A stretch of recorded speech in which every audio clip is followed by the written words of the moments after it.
Donc on se retrouve pour la deuxième partie et je me suis rendu compte que je vous avais pas trop détaillé certaines choses. Euh, Notamment les outils qu'on a pu utiliser. J'ai dit des bêtises aussi. Je vous ai dit 4 c'est strings. Strings en fait, l'outil strings c'est une commande Unix qui permet de sortir sur la console en fait des caractères affichables d'un fichier ou d'un flux. Le principe, c'est que vous avez un binaire statique, ok, en tout cas un fichier qui a été compilé. S'il est compilé, ça devient un binaire en informatique. À partir de là, vous savez que nous, on est des êtres humains, on n'est pas des robots, et on manipule quoi? Des chaînes de caractères, qu'on appelle des strings, ok? Et bah, qu'est-ce que va faire strings? Ça va nous afficher uniquement les caractères imprimables euh, si vous voulez, dans un fichier qui a été compilé, donc dans un binaire. OK? Et ça peut notamment nous donner des informations pertinentes. OK? Puisque le reste, c'est du code machine. On va pas, c'est pas pertinent pour pour les recherches qu'on veut faire. OK? Intrinsèquement dans un fichier. Donc, les caractères imprimables, n'oubliez pas, on parle du 32e caractère, donc caractère 32 en ASCII, et on a l'espace jusqu'au caractère 126 qu'on appelle le tile. OK? Donc tout ça, ça va le prendre et ça va nous l'afficher. Ça laisse le reste. Donc voilà ce que c'est strings. Ensuite, j'ai utilisé Foremost et ça a coulé de source pour moi, mais je vous ai pas expliqué grosso modo qu'est-ce que fait Foremost. Foremost, en fait, je vous ai dit, on peut récupérer, reconstruire la table d'allocation d'un fichier, enfin d'une partition d'un disque dur. Et ben en fait, lui, Foremost, il s'occupe des pointeurs. Les pointeurs, parfois, il est cassé ou il a été effacé volontairement pour faire disparaître les données. Le problème, c'est que bah, si vous réparez le pointeur, il va dire quoi en fait? Il va dire, bah écoute, ton fichier, il pointe vers tel début, telle fin du disque dur. Ça, c'est en hexadécimal et c'est en physique et on calcule ça en offset. Ok? Donc un fichier effacé sur un support, il est toujours présent. C'est juste le pointeur qui est cassé, comme on dit. Par conséquent, ben, il est possible de récupérer ce fichier dans la condition où ce dernier ben, ne fut pas écrasé hein, et ne soit pas écrasé par d'autres données. C'est pour ça que le premier truc à faire, en fait, quand vous effacez un truc et que vous voulez récupérer la donnée pour pas qu'elle soit corrompue, eh ben, le premier truc à faire, c'est éteindre votre ordinateur. Ok. Vous éteignez votre ordinateur et vous le rallumez. Et à ce moment-là, vous procédez à la récupération du pointeur. S'il est cassé, on peut le réparer et il y aura de fortes chances que vous puissiez récupérer le fichier qui a été effacé. Mais si le système d'exploitation bah, utilise ce bloc de mémoire, ok, eh ben, bien sûr, il va le réécrire. Et à partir de là, vous allez avoir qu'une récupération qui est morcelaire, qui est fragmentée, qui est parfois irrécupérable ou qui va donner de la donnée en partie lisible, partie illisible. Ok, elle va être corrompue. Donc ça, c'est Foremost, c'est un outil qui est très utilisé en forensique et bah, dans la défense, dans la police scientifique et tout ça, puisque ça permet de récupérer des données et très souvent quand il y a des crimes, euh, eh ben ça permet de récupérer ces données. Mais on peut s'en servir aussi pour récupérer des données qui sont illisibles pour le commun des mortels. Ok? Ça peut être une technique de stéganographie, de volontairement casser le pointeur et de pouvoir le récupérer via cet outil plus tard. Ok? Une personne qui analysera le disque, ok, qui a pas des connaissances très poussées en stéganographie, il verra rien en fait, ok. Et c'est pour ça que je vous dis attention. Bah, je crois qu'il y a une vidéo de Micode qui est sortie cette semaine. Allez voir. Et justement, il s'amuse à aller récupérer des disques durs sur le bon coin, ok. Et il trouve des trucs de dingue, ok.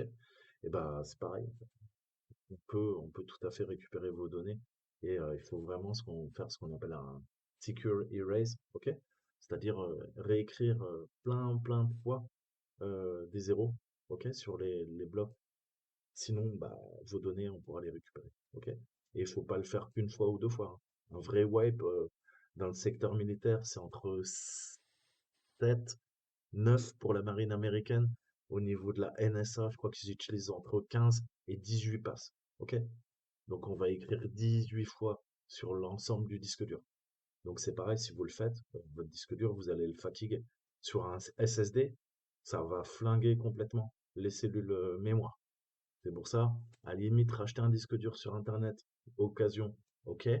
Racheter un SSD qui a été Secure Erase, honnêtement, à mon avis, la vie des cellules est, fragilisée, ok. En tout cas, ce qu'on appelle le MTBF, donc le Meanwhile Between Failure, ok, le temps moyen entre une panne est considérablement réduit. Et vous savez que dans le matériel informatique, tout est calculé grâce à ça, ok. On calcule le nombre en heures, en jours, en années, avant qu'il y ait une panne, ok. Eh ben, cette opération, bah, ça complique les choses, ok. Donc, c'est bien d'effacer ces données, mais sachez que ça va fatiguer la vie, ok, l'espérance de vie de votre matériel, puisqu'on va réécrire, réécrire, réécrire, réécrire, réécrire. Pour un disque dur, c'est beaucoup moins grave. Pour un SSD, par contre, ça craint, ok. Surtout aujourd'hui, il y a plusieurs types de mémoire, mais il y a la SLC, il y a la MLC, il y a la QLC, et si vous voulez, on a réduit constamment, constamment, constamment la taille de la gravure au niveau des SSD pour qu'ils soient bah, encore plus rapides, mais qu'ils soient aussi surtout moins chers à produire. Et le problème, c'est que les puces mémoire, paradoxalement, on a de plus en plus d'espace sur nos disques durs et surtout sur nos SSD, ils sont de plus en plus rapides, mais au niveau de la rétention d'informations, eh ben, les SSD de première génération vont pouvoir retenir l'information beaucoup plus longtemps. Il y a un cycle d'écriture-lecture qui est beaucoup plus grand dans les premières générations de SSD. C'est paradoxal que là, dans les derniers SSD, contrôleurs, mémoire euh, de, de cette génération. Donc, on a gagné en vitesse. Par contre, en termes de longévité, alors c'est grâce à des algorithmes sur le microcontrôleur, on appelle ça le wearing. Le wear, ça va s'user. On va essayer de répartir en fait l'usure des cellules, ok, en écrivant à chaque fois de façon égale sur les blocs mémoire. Mais c'est un fait, quoi. SSD, c'est pas un moyen de stockage pérenne. Il faut tout le temps l'alimenter. Et je vous ai parlé de ce principe d'électromigration dans mes vidéos en forensique. Si un SSD, au bout d'un certain temps, n'est plus alimenté, eh ben, c'est comme de la RAM, en fait. Ça devient de la mémoire volatile, et c'est, comme son nom l'indique, volatile. Donc, vous allez perdre vos données. Elles vont être corrompues dans le meilleur des cas, ou vous allez tout simplement perdre vos fichiers. Ok. Donc voilà, fallait que je vous parle de tout ça parce que bah, je suis allé un peu vite. Ça sera en même temps mon introduction. On va reprendre, ne vous inquiétez pas, l'exercice. C'était juste pour vous parler de ça. Et une dernière chose, je vais vous parler quand même de ces fichiers ENC. Je vous ai dit, c'est les fichiers encapsulés, en effet, hein. Si vous ne saviez pas, c'est une extension de fichier qui se termine .e par ENC, c'est que ça a été chiffré. Et il est possible que bah, l'extension ENC, les fichiers, bah, soient des données plutôt que des documents ou des médias. Ça signifie qu'ils ne sont pas destinés à être vus aux yeux de tous. Ok. Donc l'extension ENC, c'est utilisé dans un format qu'on appelle le UU avec une majuscule, encoded, ok, l'encodage en UU majuscule. Et comme je vous le disais, ce sont en effet des fichiers cryptés. Ça signifie également en fait que ces fichiers contiennent des données ENC protégées et sont enregistrés directement dans ce format. Donc l'affichage frauduleux et la copie des données permet d'être évité. Ok. C'est pour ça que là, en l'occurrence, ils ont utilisé ce format pour nous compliquer la tâche. Ok.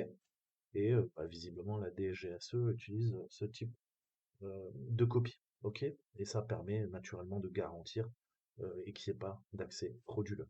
Pourtant, bah, vous allez voir que il y a, comme dans tout, en crypto ou en stégano, il y a toujours un moyen de parvenir à nos fins.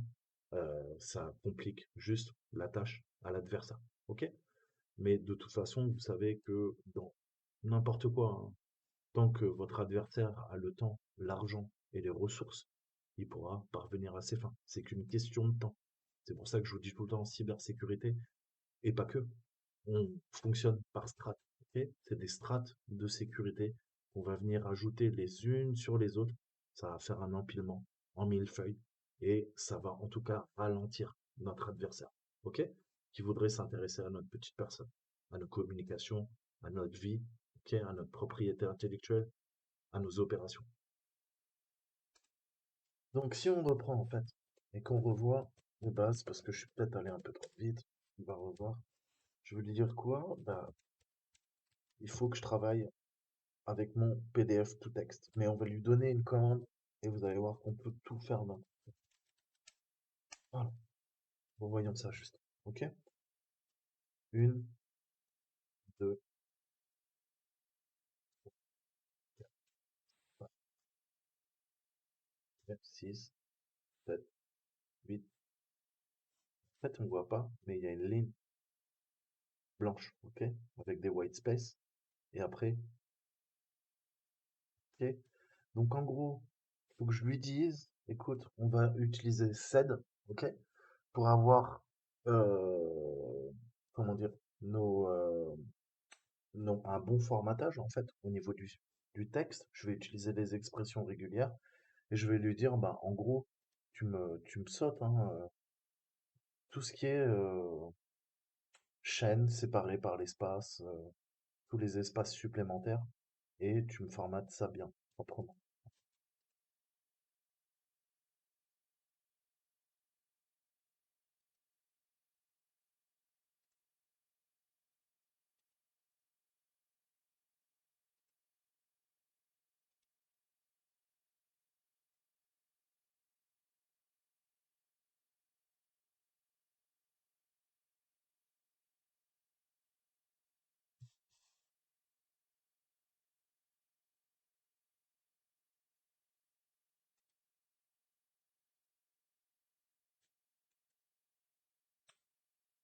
Donc en gros, qu'est-ce qu'on peut faire? On a une, deux, huit, ligne avec des white space et après j'ai mon texte, ok, qui est codé sur les 364 pages. Et je vais lui dire, bah écoute, tu me retires ça, ok? Je vais faire un tail n plus 9, ok, parce qu'il y a 9 lignes. Et après, on va faire un sed, ok, pour reformater tout ça. Et je vais lui demander bah, l'ensemble des expressions régulières hein, de petit a à petit z et de grand A à grand Z de 0 à 9. Ok? Donc ça va nous permettre de formater ça. Et on va lui demander quoi? Bah directement de décoder ça en base 64. Ok? Et de le mettre en fait dans un fichier, tout simplement. Et après, qu'est-ce qu'on lui demande? Bah, encore troisième étape, on va lui faire quoi? Tu me décodes ça en fait en base 64 D et je veux que tu me sortes en cheveux. Euh,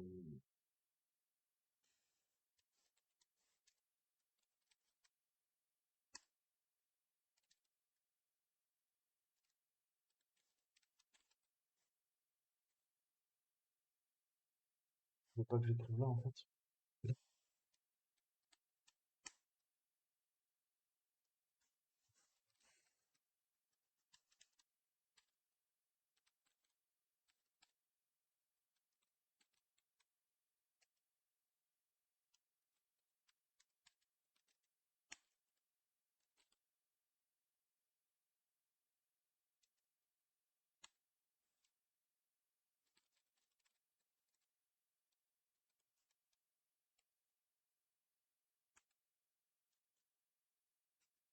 Là, il fait notre opération en une ligne.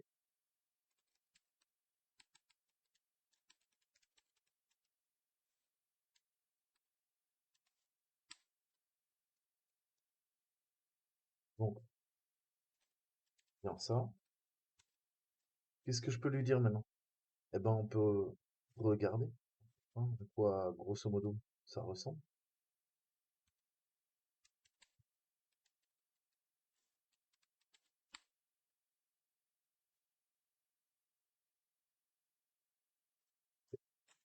Donc, on voit bien qu'on arrive à la même opération. Plusieurs façons de faire, toujours. Donc, ok, il nous l'affiche, il n'y a pas de problème. Maintenant, je vous ai dit, on utilise les nombres magiques. Comment je suis allé beaucoup trop vite, j'étais crevé le soir. Comment je sais qu'il y a un fichier dans un autre fichier? Euh,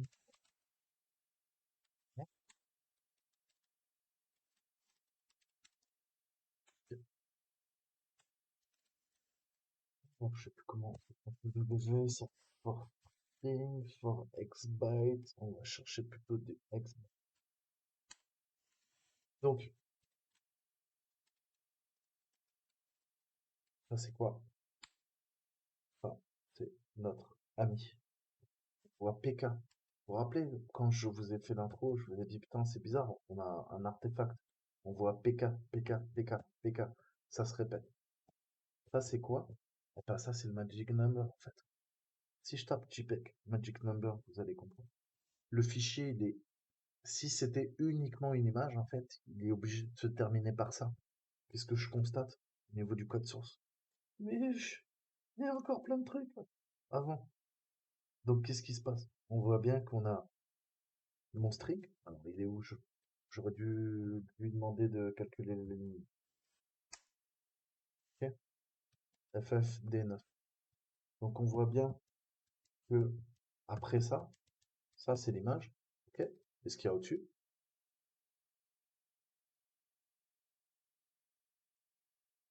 ça c'est l'image. Tout ce qui était en dessous de mon marqueur, comme vous l'avez compris, eh ben, c'est quoi? Eh ben, c'est le reste. Et le reste, c'est quoi? On l'a vu, c'était notre fameux fichier zip. Ok? Et si on doit aller tout en haut, à l'offset 0, ok? On a quoi? FFD8, FFDB. Ok, on a le SOI. Le SOI, c'est quoi? Les premiers mots du fichier. Start of image. J'oublie la structure interne. Ok? Avec le SOI et le OI, je sais que j'ai un début et un fin d'un fichier image grâce, hein, aux valeurs d'offset. Je sais que c'est des marqueurs qui sont dans un JPEG. En effet, l'extension de mon image est du JPEG.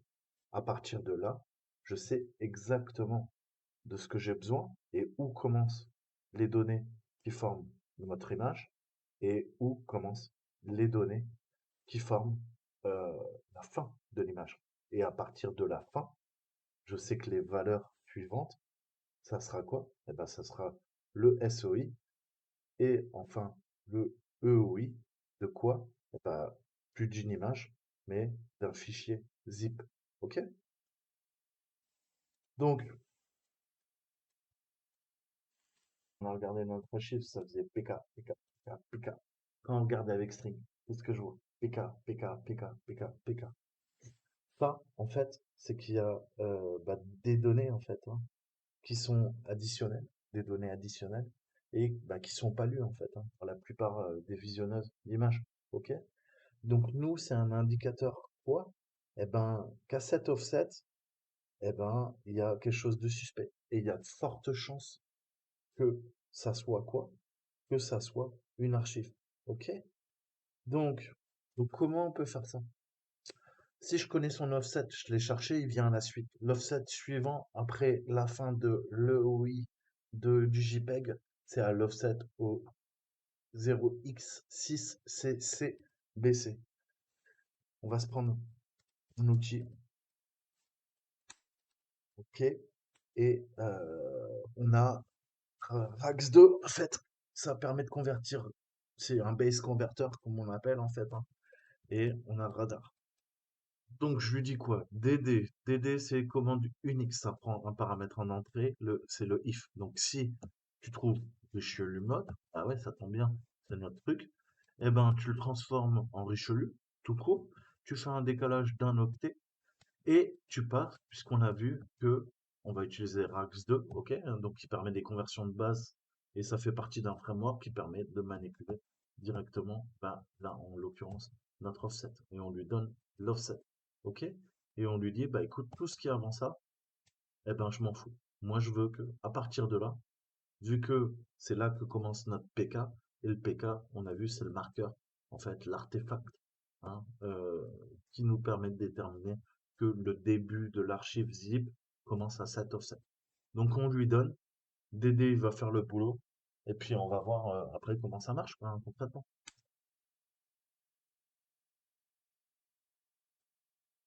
Donc ça c'est fait.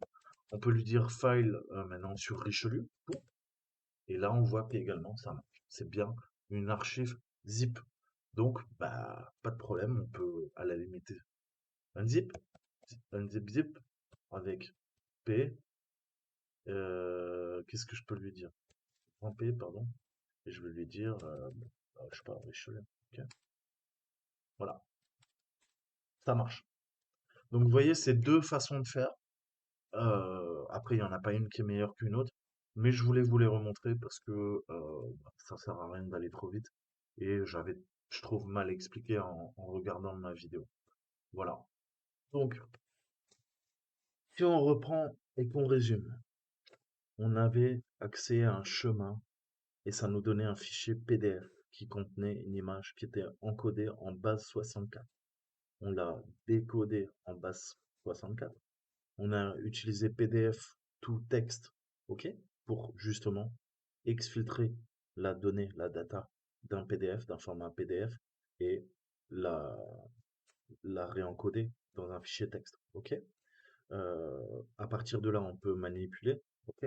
Et on lui a dit, bah écoute, je pars du principe que c'est du base 64. J'ai utilisé base 64-DI, ok. I pour omettre les caractères qui sont non imprimables. Ok, donc parfois vous avez des erreurs de formatage et comme là on prend en entrée des données brutes, il faut utiliser cet argument. Je vais vous montrer. Alors, base 64,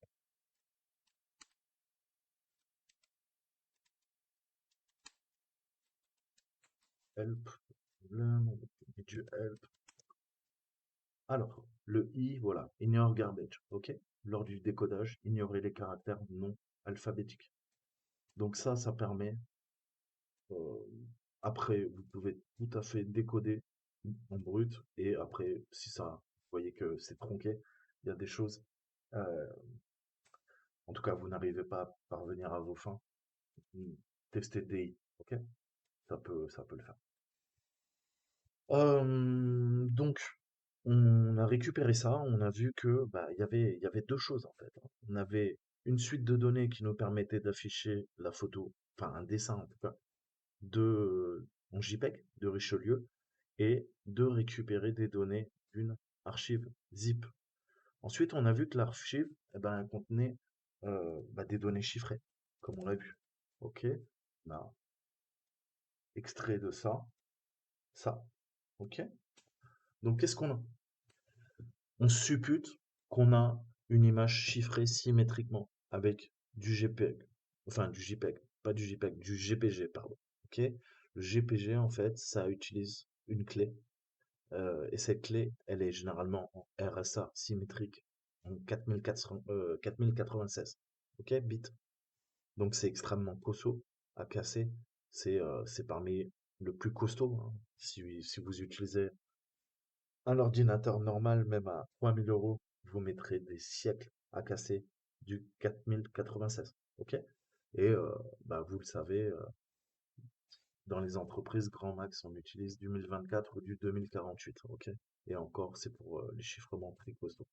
Donc là, on voit que c'est du 4096 et ça rigole pas en fait.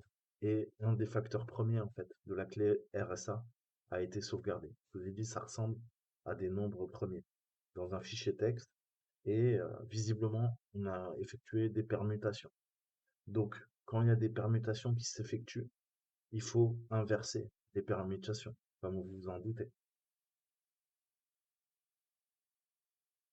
Donc, c'est là où je veux en venir. Si jamais, eh ben, j'ai un texte, ok, une chaîne de caractères hello, et je l'encode en base 64, ok.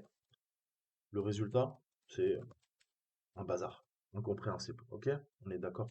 Si ça, à nouveau, je l'encode, c'est un exemple très trivial, mais pour comprendre la logique. Si je l'encode en utilisant du row 13, ok. Rotation de 13 chiffres, de l'alphabet en fait, hein. Ok? Donc A, ça devient B, C, D, E, F, G, H, I, J, K, L, M, N, O, P. Ok? M. Et je convertis tout ça. Ok? Mes chaînes de caractères. Et qu'ensuite, après avoir fait du route 13, je passe, je sais pas, à du Vigener avec une clé. Ok? Avec une clé, plus une clé. Ça va me donner, pareil, un résultat incompréhensible. Mais vous comprenez bien que faire de la rétro-ingénierie, pour revenir à mon état initial, à partir bah, des permutations qui ont été effectuées, il va falloir très logiquement, je pense que vous en douterez, refaire les trois étapes dans le sens inverse. Ok. Donc il faut qu'on comprenne les permutations qui ont été effectuées et on peut utiliser éventuellement un programme qui s'appelle Xrex. Ok. C'est un programme qui permet de faire du récursif en utilisant la bibliothèque Python. Et si on y arrive, une fois qu'on aura récupéré la clé GPG, bah, je pense hein, qu'il va être possible de déchiffrer l'image qui contient, bah, vous allez le voir, euh, des données qui nous intéressent. Ok, ça peut être éventuellement bah, un dump en hexadécimal, ok, d'un binaire qui est caché, à mon avis, via la technique du LSB. La liste significant bit, puisque je vois un LSB et tout ça, c'est chiffré. Donc, il va falloir bidouiller tout ça, ok, et voir comment ça semble en fait, hein, petit à petit, quelles sont les étapes qui vont nous permettre bah, de rétro-ingénierer tout ça, ok. Donc, on va voir cette étape, on va essayer de creuser et de voir comment, là c'est de la crypto, avant on faisait de la stegano, comment cette archive qui contient plusieurs fichiers, et ben, comment on peut essayer de retrouver le mot de passe, ok, de cette archive. Donc, si je résume, on a ce qu'on appelle un tree, j'ai un arbre, ok, cet arbre, j'ai plusieurs fruits qui pendent, ok, mes fruits sont là, ok, un, 2, 3, 4, 5 fruits à mon arbre. Donc, il va falloir qu'on exploite un par un, et ben, ces différents fruits. Et avec nos fruits, on va faire une recette. Et la recette, elle nous permettra d'accéder, ok, au secret.